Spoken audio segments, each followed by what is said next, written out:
Assalamualaikum dan salam sejahtera. Saya Najib Arif dan ini adalah Dialog 3 Penjuru. Kita bawakan kelainan dalam episod pada kali ini. Kita bawakan siri Debat Demokrasi Undi 100%. Dan ini merupakan episod pertama. Kita bawakan topik yang cukup penting, dekat di hati rakyat dan dekat di hati kita semua. Pengangkutan awam. Kalau kita melihat pasca COVID-19, kita melihat tahap kepentingan pengangkutan awam ini dalam untuk membangunkan ekonomi dan juga membantu rakyat khususnya yang dalam berdepan kesukaran pada ketika ini, dan bagaimana untuk kita menambah baik sektor pengangkutan awam kita, khususnya permasalahan yang kerap diajukan oleh orang ramai, sama ada melalui media sosial maupun melalui pelbagai medium yang lain. Dan jika kita melihat bagaimana sistem pengangkutan awam ini menjadi satu bentuk tulang belakang kepada ekonomi kita, tahap kepentingannya tidak boleh dinafikan dan permasalahan dan juga cabaran yang dihadapi pada masa kini juga tidak boleh dinafikan dan menuntut solusi yang tuntas. Dan sudah pasti kalau kita melihat antara isu yang dibangkitkan termasuk kesesakan, frekuensi, tahap berapa banyak pengangkutan awam itu dihubungkan, dan last mile problem ini juga menjadi antara isu yang dibangkitkan dalam sektor pengangkutan awam. Dan sudah pasti di ambang PRU ke-15 ini kita juga ingin melihat dan juga mendambakan solusi dan juga cadangan yang boleh diberikan kepada anak muda khususnya dan juga setiap lapisan masyarakat yang menjadi pengguna kepada pengangkutan awam ini. Dan sebelum saya memperkenalkan pendebat-pendebat kita dalam siri dan juga sesi debat demokrasi undi 100% ini, saya terangkan terlebih dahulu syarat juga garis panduan perdebatan pada malam ini. Kita mulakan dengan pusingan pertama. Jika kita melihat pusingan pertama yang kami tetapkan, iaitu setiap pendebat akan ditanyakan dan juga diajukan soalan yang sama oleh saya selaku moderator dan juga diberikan tempoh masa selama 3 minit setiap pendebat untuk menjawab soalan tersebut. Kemudian kita akan beralih ke sesi kedua, segmen kedua, di mana segmen kedua ini kita akan membenarkan setiap pendebat akan bertanyakan kepada pendebat yang lain, dan ini melibatkan seorang pendebat akan menjawab 2 soalan dari 2 pendebat yang lain, dan ini memakan masa ataupun diberikan masa selama 2 minit untuk setiap soalan, bermakna keseluruhan seorang pendebat mempunyai 4 minit keseluruhan tempoh menjawab 2 soalan tersebut. Dan juga untuk pusingan terakhir, saya selaku moderator akan bertanyakan 1 soalan terakhir, dan soalan ini akan berdasarkan kepada jawapan terdahulu dalam segmen kedua, dan ini diberikan masa selama 2 minit untuk dijawab sebelum kita beralih ke sesi penggulungan yang akan diberikan masa setiap pendebat 3 minit untuk menggulung hujahan mereka. Jelas, ini garis panduannya. Saya perkenalkan dan juga bawakan tetamu dan juga pendebat kita pada malam ini. Bermula yang kita saksikan pada ketika ini, iaitu YB Muhammad Imran Tamrin, Ahli Dewan Undangan Negeri, Adun Sungai Panjang. Juga di sebelah sana, kita bawakan Taira Hanim, iaitu Ketua ataupun Naib Ketua AMK Kebangsaan. Dan juga kita ada Lim Wei Jet, iaitu Ahli Jawatan Kuasa Eksekutif Pusat Parti Muda. Okey, pendebat semua cukup jelas garis panduan kita pada malam ini. Okey, kita mulakan sesi pertama perdebatan kita dengan soalan yang saya ajukan untuk semua pendebat jawab pada waktu ini. Ini adalah tentang pengangkutan awam.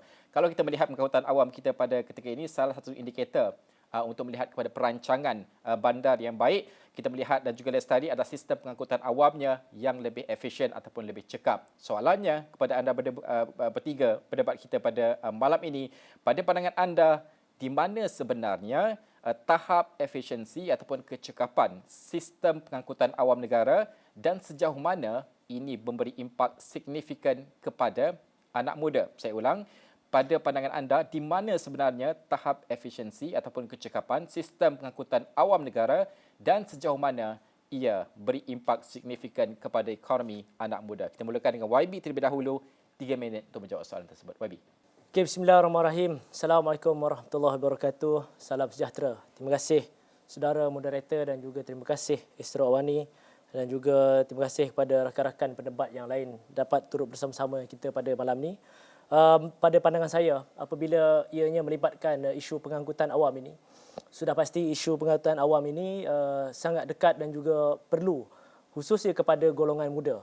Kerana kepada golongan muda, akses kepada pengangkutan awam ini akan memberikan connectivity dengan izin kepada mereka untuk sampai ke satu poin dan juga poin yang lain, ke poin A ke poin B.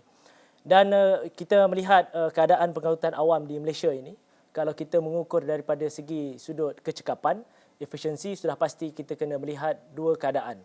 Yang pertamanya, keadaan di mana pengangkutan awam yang telah tersedia di kawasan bandar, dan yang keduanya adalah berkaitan dengan kawasan luar bandar. Jadi konektiviti ini sudah pasti akan melibatkan beberapa perkara-perkara yang penting, dan antaranya kawasan bandar dan juga penduduk padat lebih efisien berbanding luar bandar, tapi juga mempunyai kelemahan daripada segi last mile connectivity, di mana tiada pengangkutan awam di antara stesen LRT, MRT, komuter daripada kawasan-kawasan yang berhampiran kawasan-kawasan perumahan. Apalagi tuan-tuan dan puan-puan, saudara dan juga saudari sekalian, hari ini kita mempunyai prasarana jalan raya yang baik. Ada kawan-kawan dan juga rakan-rakan kita yang berulang-alik daripada kawasan luar bandar. Sebagai contoh, di kawasan Seremban maupun di kawasan saya sendiri, Sungai Besar, yang bekerja di dalam bandar Kuala Lumpur. Tetapi untuk mereka mendapatkan perkhidmatan awam adalah sangat terhad apabila mereka terpaksa memandu ataupun membawa kenderaan sendiri sebelum sampai ke poin di mana mereka dapat berhubung ataupun menggunakan perkhidmatan LRT, MRT dan juga sebagainya. Jadi tuan-tuan, puan-puan, saudara dan juga saudari sekalian, sedikit maklumat kalau kita lihat sejak tahun 2018, kadar penggunaan pengangkutan awam masih berada pada tahap 21% dan belum mencapai tahap 40% seperti mana yang digariskan oleh kerajaan di dalam RMK 11 dan juga RMK 12. Antara cabaran untuk meningkatkan kadar penggunaan perkhidmatan awam ini adalah, pertamanya adalah daripada segi akses penggunaan kenderaan sendiri yang masih lagi boleh diakses oleh ramai warga dalam negara kita Malaysia, dan yang keduanya adalah konektiviti dan juga efisiensi, isu yang berlaku di dalam penyediaan perkhidmatan awam. Dan hari ini juga perkhidmatan awam juga ada cabaran baru selepas tamat PKP dan juga perubahan dinamik sekarang ini. Kita ada juga perkhidmatan alternatif seperti e-hailing dan juga sebagainya. Jadi inilah antara perkara-perkara yang kita perlu lihat dan juga memastikan kualiti dan juga matlamat penyediaan perkhidmatan awam di Malaysia ini perlu dilihat secara menyeluruh. Okey, YB, terima kasih atas jawapan tersebut. Sudah pasti soalan yang sama juga kita pindahkan kepada Tahira Hanim, Naib Ketua MK Kebangsaan. 3 minit bermula sekarang. Assalamualaikum warahmatullahi wabarakatuh. Salam reformasi, Tachihaun dan Rewanakam. Terus kepada persoalan yang diajukan oleh saudara moderator, yang pertamanya, apakah tahap efisiensi pengangkutan awam yang ada pada masa sekarang dan bagaimana ia memberi impak ataupun kesan signifikan kepada anak muda? Yang pertamanya, bagi saya ataupun unjuran yang perlu saya berikan di sini adalah pengangkutan awam perlu menyenangkan dan bukannya menyusahkan.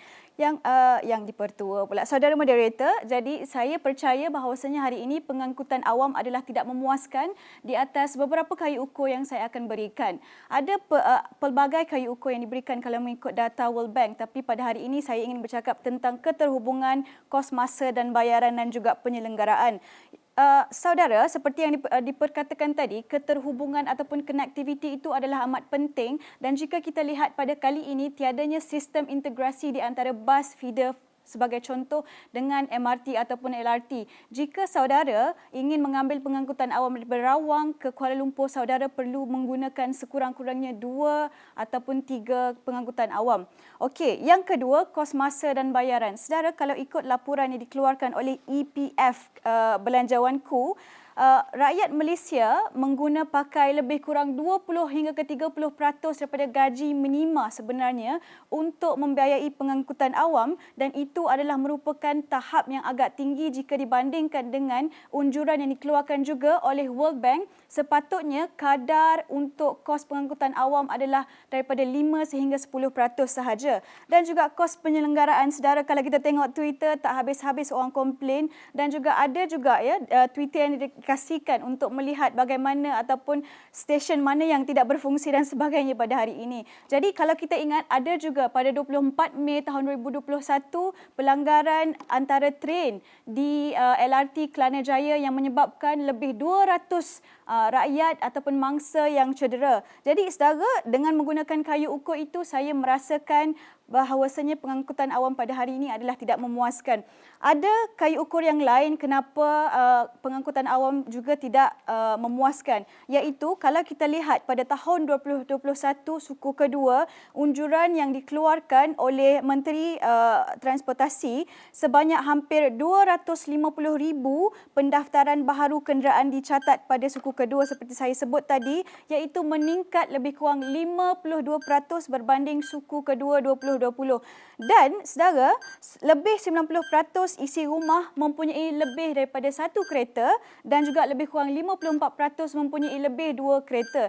Jadi saudara, ini yang saya katakan bahawasanya pengangkutan awam pada hari ini lebih kepada menyusahkan rakyat Malaysia, terutamanya anak muda, dan sangatlah tidak memuaskan. Saya akan ulas lebih panjang tentang MRT dan juga BRT sebentar lagi, insya-Allah. Ada banyak poin yang boleh dikatakan. Setakat ini kita melihat persetujuan yang wujud antara dua pendebat, iaitu ada cabaran, ada juga permasalahan dan juga rasa tidak puas hati itu. Kita ingin melihat juga penyelesaian dan juga apakah komen seterusnya. Saya jemput yang ketiga pendebat kita, Wejed, ada jawatan kuasa eksekutif Pusat Parti Muda.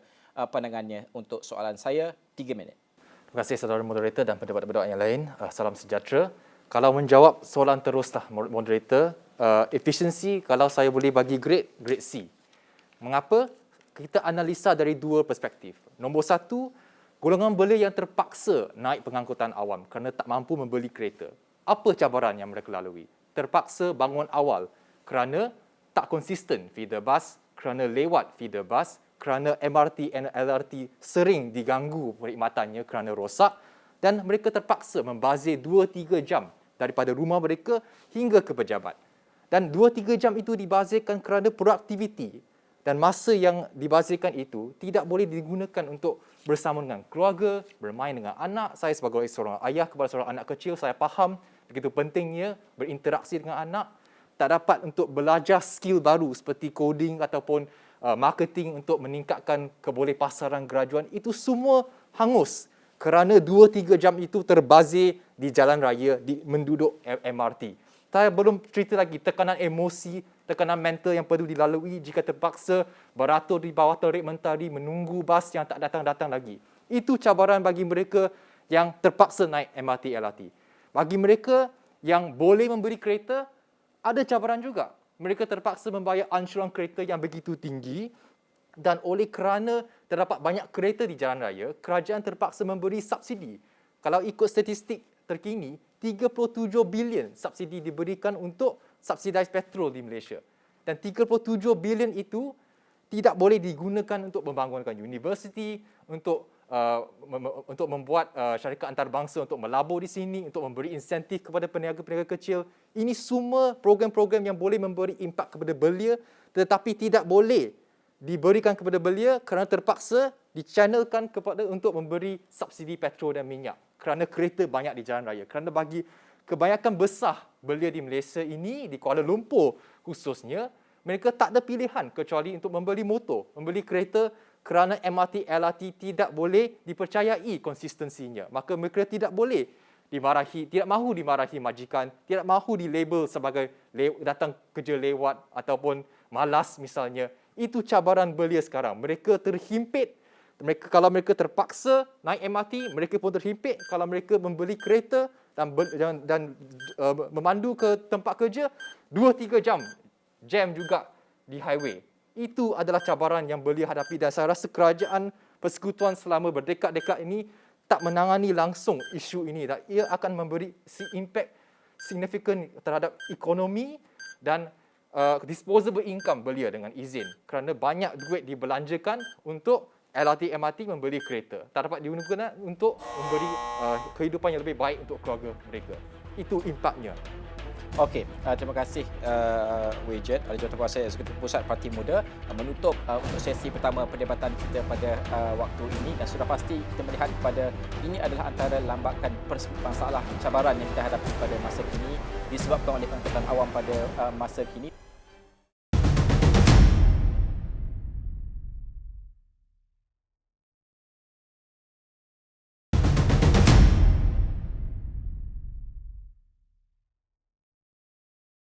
Sudah pasti untuk segmen kedua, kita akan membenarkan setiap pendebat bertanyakan soalan kepada pendebat yang lain.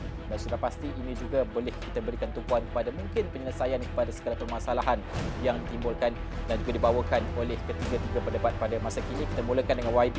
Saya mulakan dulu dengan Khairah untuk bertanya soalan kepada YB untuk menjawab dalam masa 2 minit. Silakan. Terima kasih. YB, saya nak tanya, terdapat projek MRT3 baru yang bakal dilaksanakan oleh kerajaan yang berjumlah lebih kurang 50 bilion dan juga ada siasatan daripada SPRM tentang kes rasuah yang melibatkan sebanyak RM650 juta. Saya ingin bertanya kepada YB, apakah langkah yang akan dilaksanakan oleh kerajaan untuk memastikan bahawasanya tiada ketirisan dalam bajet untuk MRT3 dan supaya perkara ini sampai kepada rakyat terbanyak dan bukannya syarikat kroni konsesi? Okey, terima kasih kepada saudari Taira pada soalan tersebut.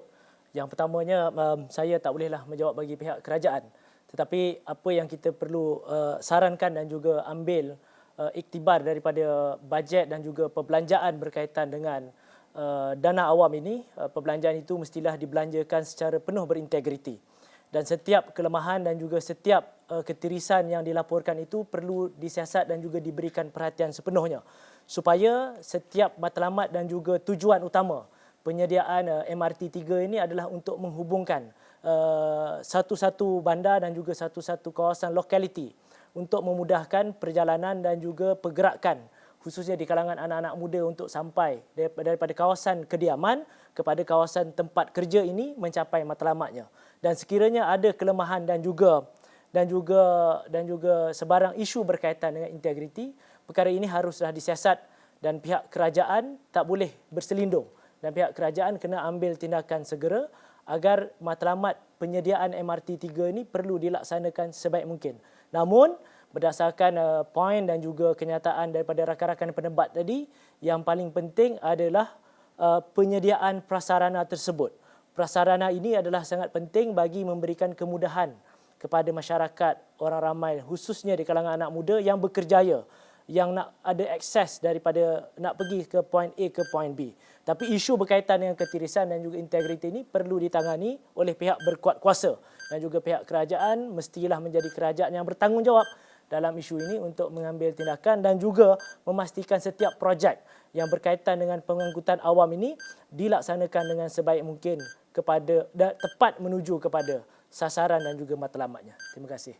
Okey, kita berikan juga kepada Wajid untuk bertanyakan kepada YB soalan sebelum dijawab selama 2 minit. Silakan Wajid. Salah satu masalah utama pengangkutan awam di Malaysia adalah GLC seperti prasarana. Pemimpin mereka merupakan lantikan ahli politik.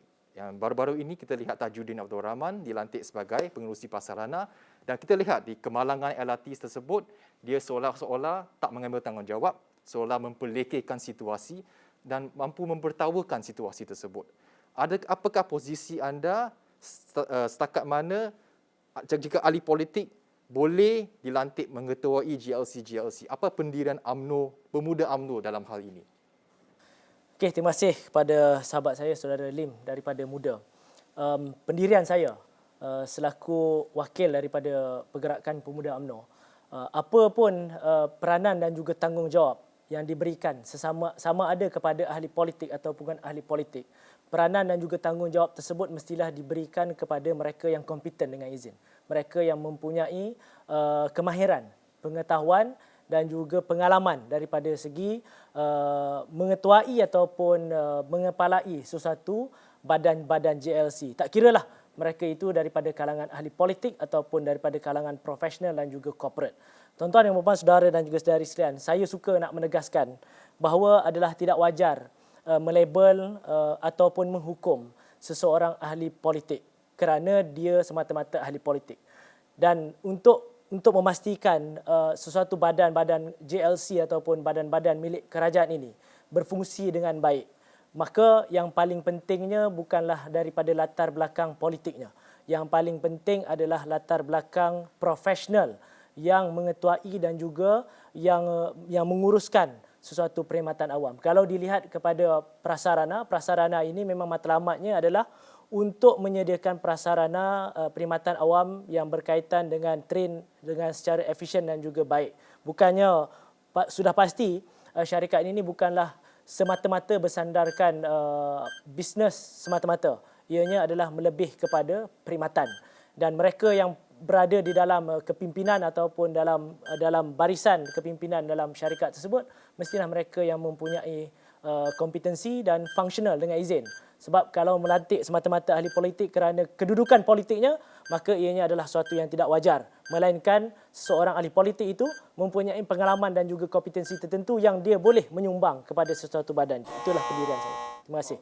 Terima kasih YB atas jawapan tersebut. Itu antara dua soalan yang dikemukakan oleh pedebat lain kepada YB. Dan sudah pasti kita beralih ke pedebat kedua kita, Tyra Hanim, untuk menerima soalan. Kita mulakan soalan pertama dari Wejat yang ingin diajukan kepada Tyra sendiri. Saya nak tanya Tyra, di bawah kerajaan-kerajaan Pakatan Harapan, misalnya Selangor dan Negeri Sembilan, mestilah mereka ada kekangan dari segi kewangan kerana mereka bukan kerajaan persekutuan. Tetapi apakah yang boleh kerajaan negeri lakukan untuk mempertingkatkan first mile, last mile connectivity yang kami katakan? Saya tahu Selangor ada smart bus, tetapi apakah langkah lain yang lebih yang kerajaan negeri Selangor misalnya boleh buat? Terima kasih saudara Widget. Yang pertamanya, saya percaya masalah fundamental kepada isu pengangkutan awam adalah perancangan bandar yang tidak begitu baik di Malaysia. Dan masalah ini adalah masalah yang diwarisi oleh kerajaan persekutuan dan juga kerajaan UMNO Barisan Nasional di peringkat kerajaan negeri. Maka apa yang kerajaan di peringkat negeri boleh lakukan adalah dalam siri-siri seperti membuat laluan pejalan kaki sebagai contoh, ataupun dalam last mile and connectivity menambahkan bas-bas feeder. Saudara, saya ingin juga berkongsi sebagai contoh untuk bas untuk penduduk populasi sebanyak 400,000 sebagai contoh, kita boleh menggunakan 360 bas untuk lebih kurang penduduk saya sebut tadi yang beranggaran sebanyak 144 juta. Saya rasa tidak terlalu melampau jika kerajaan negeri dan kerajaan persekutuan boleh bekerjasama dalam menyediakan bus feeder ini sebagai contoh. Tapi dalam masa yang sama, saya juga suka untuk menyebut dalam pembangunan yang seterusnya yang dilakukan di peringkat kerajaan negeri adalah menggabungkan antara pusat komersial dan juga pusat residensi ataupun pusat perumahan supaya rakyat ataupun anak muda dan sebagainya tidak perlu untuk pergi jauh, sebagai contoh untuk membeli makanan, untuk pergi ke taman permainan dan sebagainya. Untuk pembangunan perumahan sebagai contoh, saya percaya bahawasanya high density perlulah dikurangkan dan juga low density houses ataupun rumah-rumah yang berskala tinggi ini dikurangkan supaya mengelakkan juga congestion ataupun kesasakan jalan raya. Dan untuk meningkatkan mobiliti itu sendiri, saya rasa peruntukan perlu diberikan untuk pejalan kaki dan juga landscaping, pokok-pokok supaya boleh berjalan, dan juga untuk keluarga, untuk anak muda nak tolak stroller pun mudah, nak tolak wheelchair pun mudah. Saya rasa itu adalah sesuatu yang kerajaan tempatan dan kerajaan negeri boleh lakukan. Okey, kita benarkan pula YB untuk mengajukan soalan kepada Tyra berkaitan dengan pengetahuan. Okay, terima kasih saudara moderator, kepada saudari Tyra. Masih lagi dalam ruang lingkup berkenaan dengan inisiatif kerajaan negeri Selangor berkenaan dengan perkhidmatan awam, yang mana kita tahu ianya meliputi kawasan bandar dan juga luar bandar. Dan kita juga tahu di kawasan luar bandar ini masih lagi ada kekurangan, dan juga kalau kita boleh gunakan perkataan kesenjangan daripada akses kepada penggunaan perkhidmatan awam yang menghubungkan kawasan pinggir bandar ke dalam bandar. Jadi saya ingin tanya Tyra berkenaan dengan pandangan Tyra berkenaan apa sebenarnya peranan PBT bagi memastikan setiap perkhidmatan awam yang disediakan ini mencapai matlamatnya. Sebagai contoh macam Tyra bagi tahu tadi, dianya mestilah menghubungkan kawasan yang berkepadatan tinggi daripada kedudukan kawasan perumahan yang kos rendah, dan juga untuk ke tempat kerja berbanding poin-poin yang mungkin tidak ada keperluan daripada segi perkhidmatan awam tersebut. Apa pandangan? Saya rasa soalan yang diajukan lebih kurang sama dengan saudara Widget tadi, saya rasa. Tapi satu yang saya ingin juga perkenalkan adalah micromobility. Saya rasa micromobility sudah mendapat tempat di kalangan bandar-bandar, tapi sudah tentunya belum lagi terdapat banyak di luar bandar. Sekali lagi saya ingin berkongsi, terdapat cadangan saya, PEBT perlu memberikan satu solusi, iaitu pengangkutan berfokus dan bersasar dengan melihat kepada kepadatan penduduk. Sebagai contoh, kalau misalnya penduduk itu hanya sehingga 50,000 ke 100,000, sesuatu yang appropriate ataupun sesuatu yang perlu adalah menyediakan minibus kepada penduduk yang ada di luar bandar yang boleh menghubungkan mereka ke bandar-bandar. Ini kerana kalau kita berikan bas ataupun LRT sudah tentunya tidak masuk ke kawasan kepadatan penduduk yang tidak terlalu tinggi. Jadi saya rasa itu adalah sesuatu yang sangat penting, mengenali sasaran pengangkutan awam yang berfokus dan bersasar. Dan juga saya rasa ini adalah sesuatu langkah drastik yang perlu diambil oleh kerajaan di peringkat pusat dan negeri, iaitu BRT ataupun perkhidmatan pengangkutan bas. Setakat ini kita masih kekurangan bas di Malaysia dan terutamanya di Lembah Kelang. Saya rasa kita perlu banyakkan lagi dedicated bus lane, tidak kiralah sama ada di kawasan luar bandar ataupun kawasan bandar, supaya mengurangkan penggunaan kereta dan bas ini boleh menghubungkan daripada sesuatu daerah ke sesuatu daerah yang lain.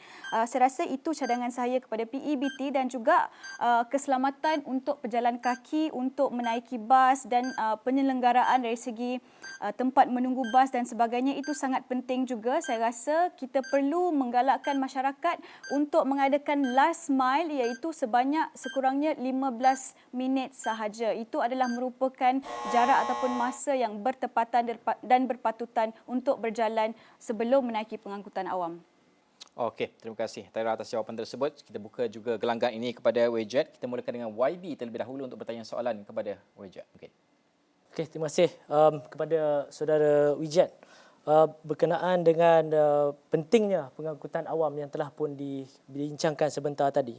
Apakah pandangan dan juga saranan saudara Wijat berkenaan dengan perlunya pengangkutan awam ini dikenakan bayaran yang nominal ataupun ianya perlu diberikan secara percuma, serta apakah sebenarnya pengangkutan awam ini menjadi tanggungjawab besar kepada kerajaan persekutuan ataupun ianya sebenarnya adalah plan yang perlu dilaksanakan secara lebih mikro oleh sesuatu PBT ataupun kerajaan negeri. Okey, soalan berkenaan jika perlukan tambang yang nominal ataupun percuma. Saya rasa kepada semua policy maker di dunia, kalau boleh nak bagi percuma. Tapi masalahnya maintenance. Jadi 2-3 dekad yang akan datang, bagaimana kita pastikan MRT masih berfungsi lah. Tetapi apa masalah yang kita alami di Malaysia ialah kos pembinaan MRT itu melambung jauh lebih tinggi daripada apa yang disasarkan. Saya bagi contoh, Putrajaya Line MRT 2. Bila diperkenalkan tahun 2015, anggaran kos 23 bilion. Kemudian naik 39 bilion. Kemudian naik 57 bilion. Ini semua di bawah kerajaan UMNO Barisan Nasional. Jadi kos tersebut yang melambung tinggi, mungkin kerana ketirisan wang, mungkin kerana rasuah, itu transfer kepada pengguna. Kerana kos yang begitu tinggi, nak maintain MRT untuk 2-3 dekad, maka pengguna-pengguna terpaksa dikenakan charge yang tinggi. Itu masalah yang kita perlu halasi dan tangani in the first place.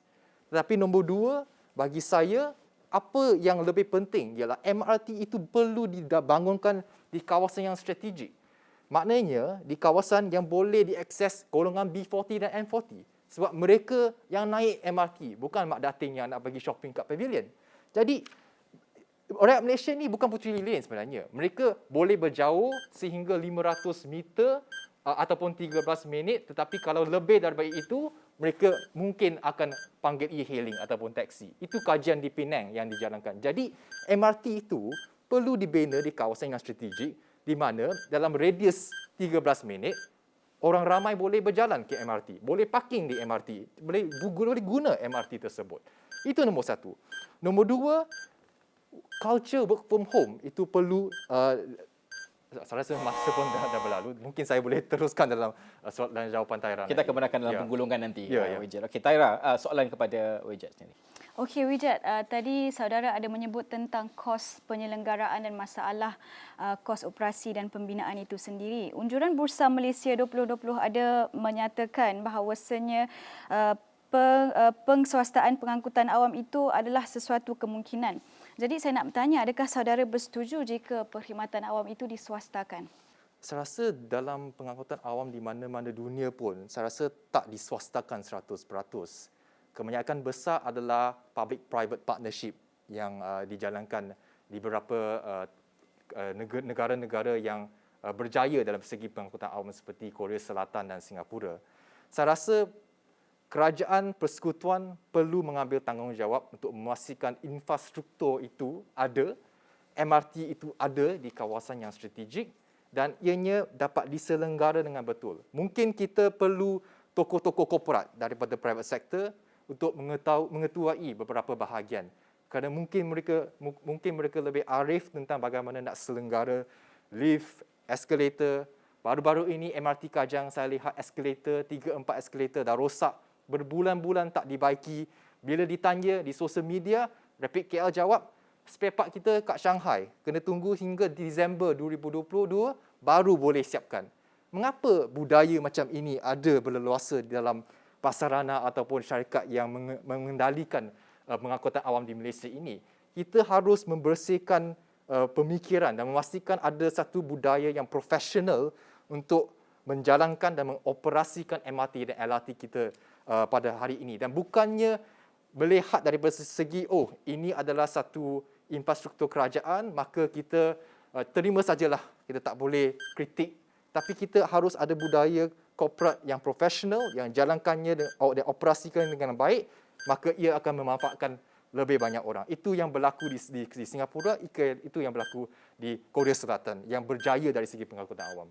Okey, terima kasih Wajid kerana memberikan pandangan tersebut. Sudah pasti ini adalah menutup segmen kedua pada ketika ini. Sudah pasti segmen ketiga nanti kita akan berikan, saya akan ajukan setiap soalan, satu soalan kepada setiap pendebat untuk dijawabkan. Soalan-soalan yang berbeza sebelum kita berada juga penggulungan dan juga menutup sesi debat kita pada malam ini. Tapi kita akan berhenti seketika, kita akan kembali selepas ini.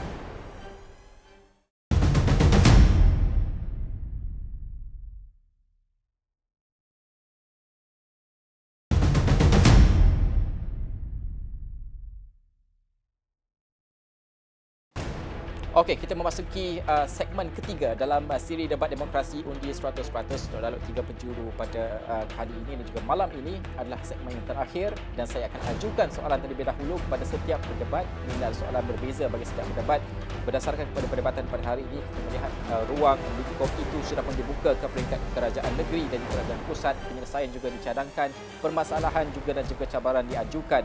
Persoalan pertama ini saya ajukan kepada Tyra terlebih dahulu. Ini adalah untuk kita melihat kerana di peringkat dunia ada permasalahan sendiri mengikut negara dari segi pengangkutan awam. Sudah pasti ada juga best practices, amalan terbaik yang mungkin kita boleh lihat dari negara jiran maupun negara antarabangsa sendiri. Pada pandangan Tyra sendiri, apa antara amalan terbaik yang boleh kita laksanakan ataupun kita belajar, kita bawa dan juga emulate di Malaysia? Okey, yang pertamanya kalau kita lihat sentiasa contoh-contoh sistem pengangkutan awam yang kita selalu bandingkan adalah Singapura ataupun Germany. Tidak dinafikan mereka adalah negara-negara maju yang mempunyai GDP lebih tinggi berbanding Malaysia. Tapi saya suka ingin membawa contoh di sini. Sebagai contoh adalah di Bandar Bogota, Colombia. Apa yang terjadi di Bandar Bogota, Colombia? Di Bandar Bogota, Colombia, apa yang mereka lakukan adalah meletakkan satu manifesto iaitu meningkatkan penggunaan public transport dengan mengintegrasikan antara jenis-jenis pengangkutan awam yang ada sebagai contoh rel, bas dan juga minibus itu sendiri. Jadi apa yang saya rasa kita boleh lakukan pada tahap ini dan pada waktu ini adalah mengintegrasikan sebagai contoh menggabungkan antara prasarana dan juga MRT Corp. Kerana ini adalah kurang-kurangnya fasa satu yang boleh kita lakukan, iaitu kedua-duanya merupakan adalah sistem rel. Dan yang keduanya, saudara, saya suka adalah untuk kita sedikit sebanyak merubah landscape ataupun pembangunan bandar yang ada supaya kita boleh memudahkan ataupun mesra pejalan kaki dan juga micro mobility. Tidak kiralah sama ada elektrik skuter ataupun berjalan kaki dan sebagainya, kerana ini juga akan memberikan gaya hidup yang lebih sihat kepada rakyat Malaysia dan juga terutamanya masyarakat muda. Dan di Bogota, Colombia juga surveillance juga diberikan di bandar-bandar dan juga luar bandar supaya pejalan kaki ini berasa selamat untuk berjalan dan juga menaiki pengangkutan awam yang disediakan oleh kerajaan. Selain itu, di Singapura juga, saya suka nak sebut kerana Singapura adalah negara jiran kita. Singapura mempunyai kadar ridership sebanyak lebih kurang 70%. Tapi di Malaysia ini, saudara, kadar ridership Malaysia hanyalah sebanyak 20% dan kita telah targetkan sebanyak 40%. Namun sampai sekarang, kerajaan masih belum ada satu langkah yang mampan untuk meningkatkan ridership di Malaysia. Walaupun sebagai contoh MRT, sebanyak lebih kurang 100 bilion yang akan dibelanjakan daripada MRT 1, MRT 2 dan MRT 3. Jadi apa yang saya cadangkan di sini juga adalah supaya kerajaan menyediakan lebih banyak insentif supaya rakyat boleh mengambil public transport. Dan juga kalau kita tengok kadar ridership yang tinggi, boleh ada kalau misalnya ada reliability, sebagai contoh kekerapan train dan sebagainya. Kalau kita lihat di Malaysia sekarang ini, kekerapan train itu sendiri adalah bermasalah dan juga kita juga ada sedikit mentaliti bahawasanya kalau kita naik bas ini, orang miskin saja naik bas. Dari segi itu, saya rasa mentaliti itu juga perlu diubah di kalangan rakyat itu sendiri. Saya juga suka nak bercakap tentang national car sebab Malaysia hampir ada national car yang ketiga tapi mungkin masa suntuk. Jadi saya rasa itu adalah sesuatu yang kita perhalusi juga. Okey, kita benarkan di peringkat penggulungan sebentar lagi. Tahira, terima kasih. Saya nak bawakan sedikit poin itu tentang insentif ini untuk menggalakkan orang. Saya berikan dulu gambarannya. Kalau kita melihat apa yang Wijat sebutkan dalam sesi tadi, iaitu berkaitan dengan bagaimana anak muda mungkin lebih membeli kereta sebagai contoh. Ada pelbagai faktor yang menyumbang kepada sikap ini berbanding dengan mengambil pengangkutan awam. Bagaimana untuk kita melihat dalam kita ingin menggalakkan mereka mengambil pengangkutan awam berbanding dengan menaiki kereta dan juga menempuh kesesakan, adakah idea seperti charge kesesakan ini akan mampu lebih menggalakkan orang ramai menaiki public transport berbanding dengan bawa kereta sendiri? Ya, charge kesesakan itu kita lihat di UK misalnya dilaksanakan. Tapi saya rasa pada tahap sekarang di mana kos sara hidup melambung tinggi, saya rasa tak patut kita implement langkah begini. Saya rasa apa yang kita patut fokus adalah untuk memastikan pengangkutan awam itu efisien dan is reliable, orang kata, supaya anak muda tidak perlu membeli kereta yang mahal dan memilih untuk naik MRT dan LRT. Seperti yang saya katakan tadi, kita harus pastikan bahawa MRT station itu dibangunkan di kawasan yang strategik yang dekat dengan pusat residential N40 dan B40, bukan pusat residential T10 dan T5 misalnya. Kita harus pastikan bahawa jalan ada parking yang mencukupi untuk orang daripada first mile, orang katanya daripada rumah ke stesen LRT, MRT, kita dapat parking di sana. Dan kita harus pastikan juga daripada stesen MRT ke tempat pejabat, mereka ada feeder bus yang mencukupi misalnya dan tidak perlu memanggil Grab dan membayar RM15 misalnya untuk sampai ke office. Itu semua adalah first mile, last mile connectivity yang amat penting. Misalnya tempat yang teduh untuk pastikan mereka yang kurang berkemampuan dapat berjalan untuk tempoh yang lebih lama misalnya.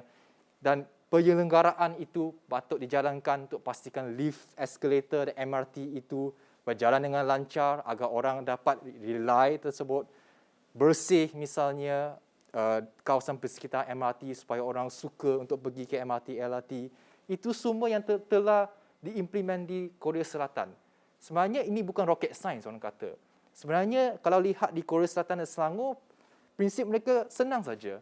Pastikan efisiensi, pastikan MRT, LRT itu bersih, pastikan ada laluan bas yang khas. Saya lihat di Kuala Lumpur ada tempat yang ada laluan bas yang khas, tapi banyak kawasan di Kuala Lumpur dan Klang Valley tidak ada laluan tersebut. Di Korea Selatan, hampir semua jalan-jalan ada laluan khas bas untuk pastikan bas dapat daripada LRT ke tempat kerja, cepat saja mereka sampai. Tak terperangkap dalam jam. Itu semua langkah-langkah yang telah South Korea, Singapore implement. Kita tak perlu orang kata reinvent the wheel. Saya rasa banyak solusi dan polisi kita boleh lihat di luar negara, tapi saya tak percaya bahawa tambang yang lebih kerana kesesakan adalah satu langkah yang kita harus implement buat tahap ini. Saya rasa kita harus lebih fokus kepada isu-isu ini kerana kita harus saya nak mention juga culture work from home.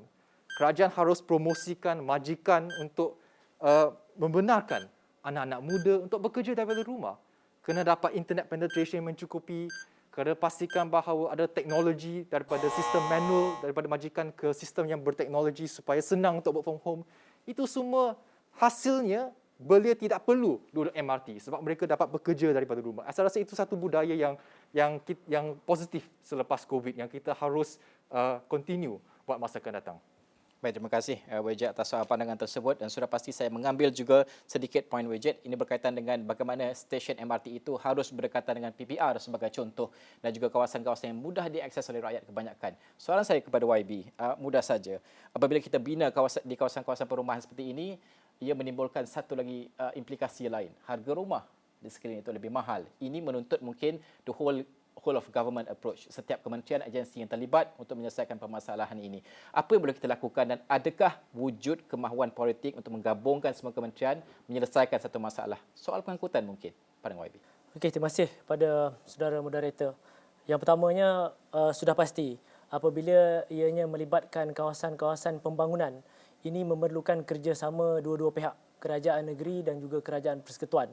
Dan ianya juga melibatkan PBT ataupun kerajaan tempatan yang merancang dan juga melaksanakan pembangunan di satu kawasan di dalam negeri dan juga di dalam kawasan tadbir mereka. Dan oleh kerana itu, faktor-faktor daripada segi ekonomi dan juga lokasi-lokasi strategik yang dinyatakan oleh rakan-rakan pendebat yang lain ini perlu diambil maklum dan juga industri di luar sana. Pemain-pemain industri juga perlu mengambil tanggungjawab yang sama. Tak bolehlah apabila sesuatu kawasan itu telah pun diwar-warkan akan diadakan ataupun akan tersedia satu stesen LRT, MRT ataupun komuter, maka kawasan residensi ataupun kawasan-kawasan sekitar itu akan menjadi kawasan premier ataupun kawasan yang tinggi daripada segi nilainya yang menyebabkan harga-harga rumah kediaman di sana menjadi mahal dan sebagainya. Ini yang sebab berlakunya stigma ataupun tanggapan masyarakat bahawa stesen-stesen ini dibina di kawasan-kawasan elit ataupun di kawasan-kawasan T5 ataupun T10 ataupun M40 yang ke atas. Kerana pada asalnya kawasan tersebut adalah kawasan B40 ataupun kawasan-kawasan PPR. Kalau kita lihat di negeri Selangor sendiri, hari ini kawasan-kawasan tersebut sudah pun menjadi padat. Ada kawasan PPR dan juga ada juga kawasan pembangunan apartmen ataupun studio apartmen yang harganya mencecah ratusan ribu, yang mana kita pendapatan B40 tak mampu dan juga apa lagi orang-orang muda dan juga anak-anak muda yang baru bekerja tak akan mampu duduk di situ. Tetapi di sana ada cukup kemudahannya, ada stesen MRT dan juga ada kemudahan-kemudahan feeder bus dan sebagainya. Tetapi anak-anak muda hari ini dan juga golongan belia yang baru bekerja terpaksa mencari rumah yang jauh daripada kawasan-kawasan tersebut, termasuklah apa yang saya sampaikan tadi, pentingnya juga kita untuk lihat pembangunan dan juga konektiviti di kawasan-kawasan suburban ataupun di luar sikit daripada kawasan bandar. Sebab hari ini kita lihat rata-rata kawasan penduduk yang bekerja di dalam bandar sudah pun berada di kawasan luar Lembah Kelang. Termasuklah di Seremban dan termasuk juga hari ini dah hampir sampai ke kawasan yang saya wakili di kawasan daerah Sabak Bernam. Hari ini kawasan Kuala Selangor meningkat baik. Tapi terima kasih kepada Yang Berhormat Menteri Kewangan yang baru-baru ini telah pun ada mengumumkan inisiatif untuk membangunkan stesen MRT ataupun LRT di kawasan daerah Kuala Selangor. Jadi fokusnya hari ini adalah pelan pembangunan itu mestilah ada kesinambungan antara pihak persekutuan, negeri dan juga PBT supaya meletakkan kepentingan rakyat dan juga masyarakat berbanding kepentingan politik. Okey, YB Imran, terima kasih atas jawapan yang diberikan selama 3 minit tersebut. Sudah pasti inilah penutup untuk debat kita untuk sesi penggulungan pada kali ini. Saya nak bermulakan dahulu dengan di sebelah kiri saya, Wejat terlebih dahulu untuk membuat penggulungan selama masa 2 minit penggulungan. Memanglah singkat, ada banyak topik yang kita bincangkan, mungkin boleh gulungkan. Boleh. Poin pertama, saya faham bahawa kita perlu menyuntik dana untuk membina MRT dan LRT. Saya tak ada masalah dengan hal tersebut. Tapi kita harus pastikan bahawa kos MRT dan LRT itu tidak melambung di luar kawalan kita seperti MRT2, seperti ECRL. Kita dah lihat banyak kes-kes lampau di mana di bawah kerajaan persekutuan kosnya terlalu tinggi dan kos itu diterjemahkan kepada kos tambang yang lebih mahal kepada belia-belia dan juga berbilion-bilion duit itu tidak dapat disalurkan kepada program-program dan insentif belia yang lain yang bukan bertemakan pengangkutan awam misalnya. Itu adalah savings yang amat penting. Nombor dua, first mile and last mile connectivity itu perlu diperbaiki 100%. Much more needs to be done. Sebab kita lihat stesen MRT yang tak strategik, kita lihat feeder bus yang tak konsisten, kita lihat escalator dan lift-lift yang rosak, kita lihat tapak letak kereta yang tak mencukupi, kita lihat pavement dan jalan-jalan kaki yang rosak di mana orang OKU dan orang yang lebih tua tidak boleh berjalan daripada rumah mereka ke MRT, LRT. Itu semua perlu ditangani dengan segera. Feeder bus, kalau boleh ada app untuk trace live dari mana ke mereka supaya berapa minit perlu tunggu sebelum sampai ke stesen MRT dan LRT. Saya rasa ada kerjasama dengan Google sekarang, tapi perlulah konsisten. Kita lihat di Korea Selatan, kita lihat di Singapura, gunakan teknologi sebaik mungkin untuk pastikan orang tahu bas tu kat mana supaya saya tak perlu tunggu 25 minit, 30 minit di bawah treatment tadi. Nombor tiga, budaya work from home. Majikan perlu diberikan insentif untuk transfer daripada infrastruktur manual kepada digital supaya memudahkan anak-anak belia misalnya untuk work from home. Pastikan penetrasi internet itu ada untuk anak-anak work from home supaya mereka tak perlu meredah jam tiap-tiap hari. Paling kurang pun hybrid model lah, supaya satu minggu 2-3 kali masuk office. Tak payah meredu MRT, LRT dan berjam-jam di jalan raya misalnya. Itu semua membazir masa dan produktiviti. Itu mesej saya. Baik, terima kasih Wajat atas penggulungan tersebut dan sudah pasti kita beralih juga penggulungan ini kepada YB terlebih dahulu untuk menggulung pada sesi pada kali ini. 2 minit kita berikan. YB. Okey, terima kasih apa yang saudara moderator, apa yang kita telah bincangkan dan juga sarankan sebentar tadi.